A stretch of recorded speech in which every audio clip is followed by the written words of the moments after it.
Human rights is, geez, that's a good question. Human rights. Oh, that's a tough one. Wow.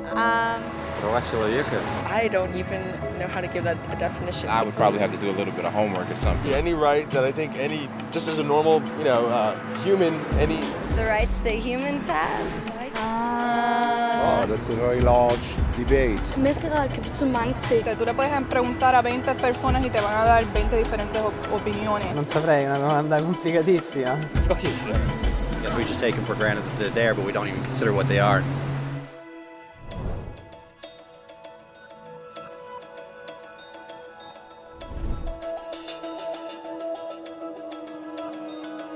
Human rights are the rights you have simply because you're human. It's how you instinctively expect and deserve to be treated as a person, like the right to live freely, to speak your mind, and to be treated as an equal. There are many kinds of rights. Most apply to a certain group. But human rights are the only ones that apply to absolutely everyone, everywhere. That means kids, old people, poor people, basketball players, garbage men, rappers, teachers, Africans, Indians, Albanians, Christians, Muslims, Kabbalists, atheists, your mom, your dad, your next door neighbor, and you all have the exact same human rights. In other words, they're universal. But the question remains, what are they?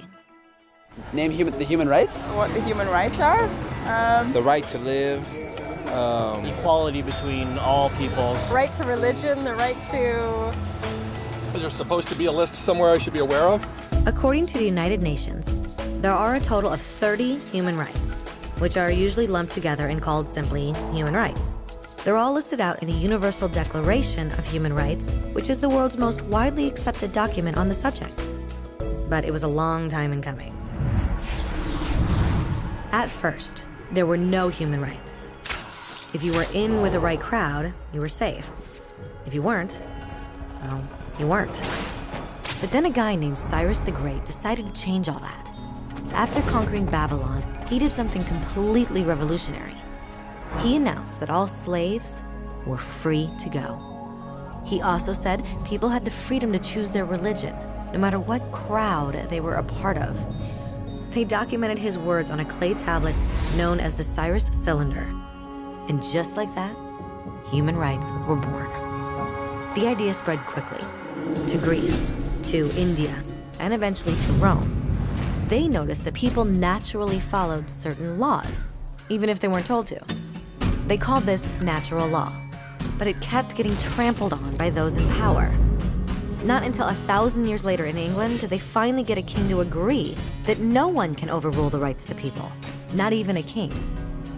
People's rights were finally recognized, and they were now safe from those in power. Kind of. It still took a bunch of British rebels declaring their independence before the king got the point that all men are created equal. Which isn't to say he liked the idea, but he couldn't stop them, and America was born. The French immediately followed with their own revolution for their own rights. Their list was even longer, and they insisted that these rights weren't just made up. They were natural.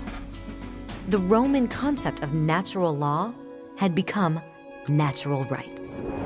Unfortunately, not everyone was so thrilled.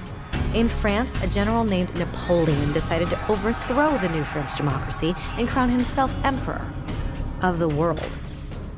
He almost succeeded, but the countries of Europe joined forces and defeated him. Human rights was again a hot topic.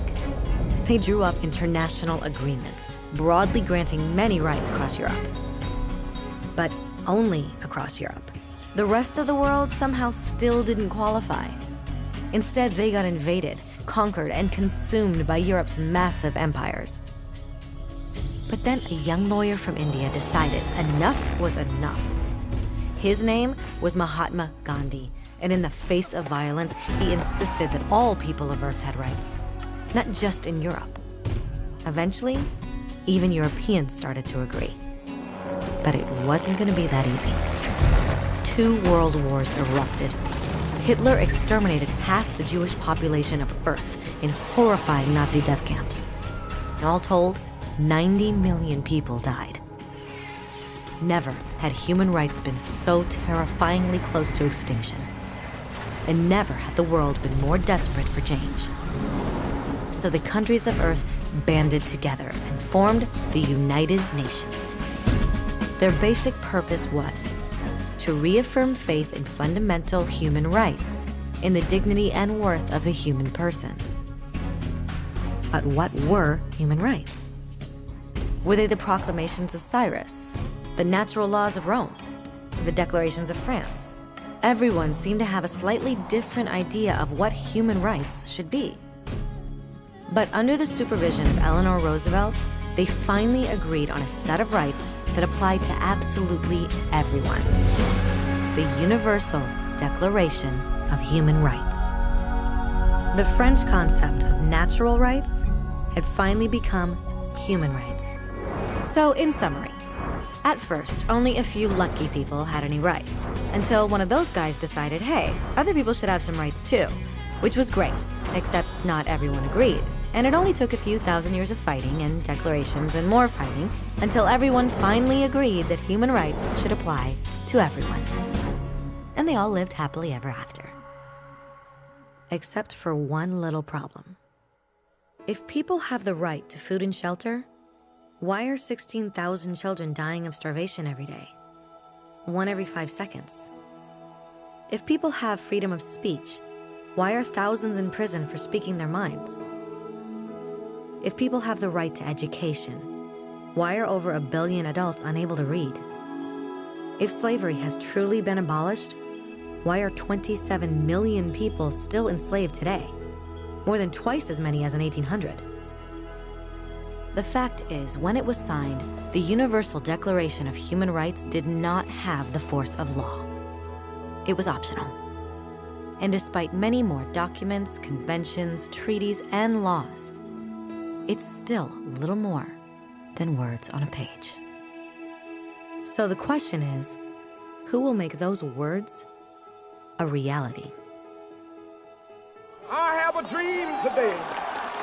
When Dr. King marched for racial equality, he was marching for rights that had been guaranteed by the United Nations for almost 2 decades. But still, he marched. When Nelson Mandela stood up for social justice in the 1990s, his country had already agreed to abolish such discrimination for almost 40 years. But still, he fought.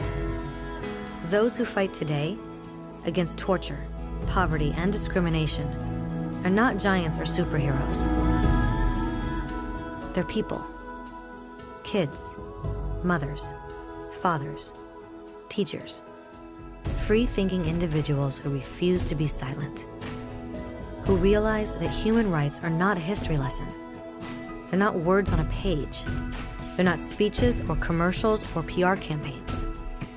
They are the choices we make every day as human beings.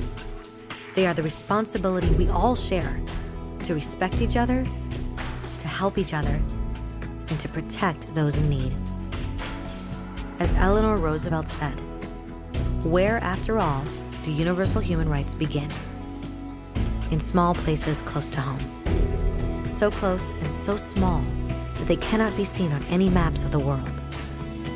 Yet they are the world of the individual person, the neighborhood he lives in, the school or college he attends, the factory, farm, or office where he works. Such are the places where every man, woman, and child seeks equal justice, equal opportunity, equal dignity without discrimination. Unless these rights have meaning there, they have little meaning anywhere.